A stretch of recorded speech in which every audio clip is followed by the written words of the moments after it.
Hatshepsut erected two giant obelisks here in Karnak Temple in the east bank of Luxor for her father, god Ammon. The length of the side base is 2.65 meters. The height of the obelisk is 30 meters.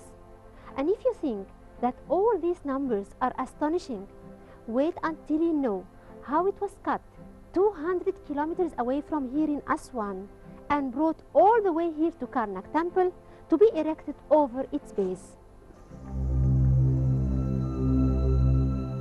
When King Horemheb completed his pylons in Karnak Temple, the temple reached half its size now, and its facade was the third pylon of Amenophis III and his avenue of rams.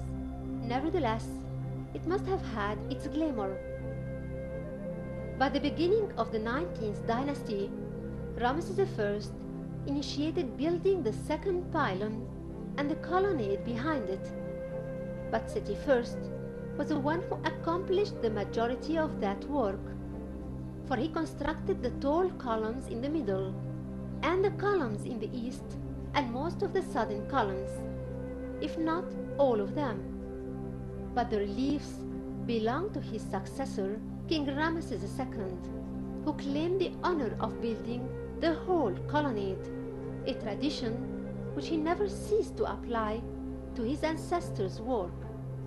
The width of the pylon is 113 meters.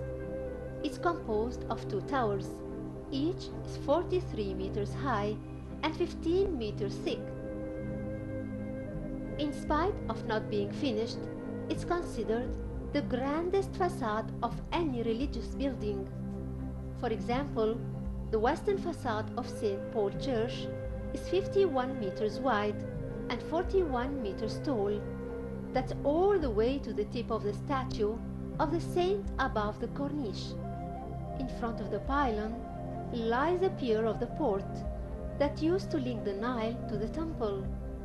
So the pharaohs visited the temple by boats in luxurious processions. As for the avenue of rams that lead from the pier to the temple, they belonged to King Ramesses II, and they used to go all the way till his pylon that's now behind the great court. The two rows in the court were removed, each further to the extreme side, that is to give room to the constructions of the Bubastions.